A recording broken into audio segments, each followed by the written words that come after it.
আমার ফেসবুক পেজের content monetization policy issue চলে গেছে। ইউজার নট এলিজিবল সমস্যাও চলে গেছে, স্টার টুলসও পেয়েছি।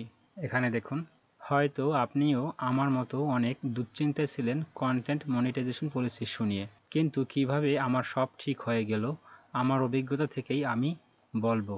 এক্ষেত্রে আপনাকে 3টি সমস্যা মোকাবেলা করতে হবে। সমস্যা 1, 500 ফলোয়ার হয়ে গেছে 30 দিনের মধ্যে, কিন্তু তাও ফলোয়ার শূন্য দেখাচ্ছে, তাই আপনি স্টার টুলস পাচ্ছেন না। সমস্যা 2, কন্টেন্ট মনিটাইজেশন পলিসি ইস্যু। সমস্যা 3, ইউজার নট এলিজিবল বা পেজ নট এলিজিবল। সমস্যা 1, যারা নতুন পেজ খুলেন তাদের জন্য হয়। এটা ফেসবুকের একটি বাগ, পেজ খোলার 2 মাসের মধ্যে এটি ঠিক হয়ে যাবে, এটি নিয়ে চিন্তা করার কিছু নেই।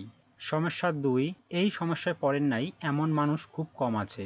এক্ষেত্রে আপনি কপিরাইটেড কোনো কন্টেন্ট আপলোড করবেন না। যদি আপলোড করা থাকে খুঁজে বের করে সব ডিলিট করুন। তারপর নিয়মিত অরিজিনাল কন্টেন্ট আপলোড করবেন, আর নতুন পেজ হলে 2 মাসের মধ্যে এমনিই ঠিক হয়ে যাবে, কাউকে কোনো কিছু জিজ্ঞেস করার দরকার নেই।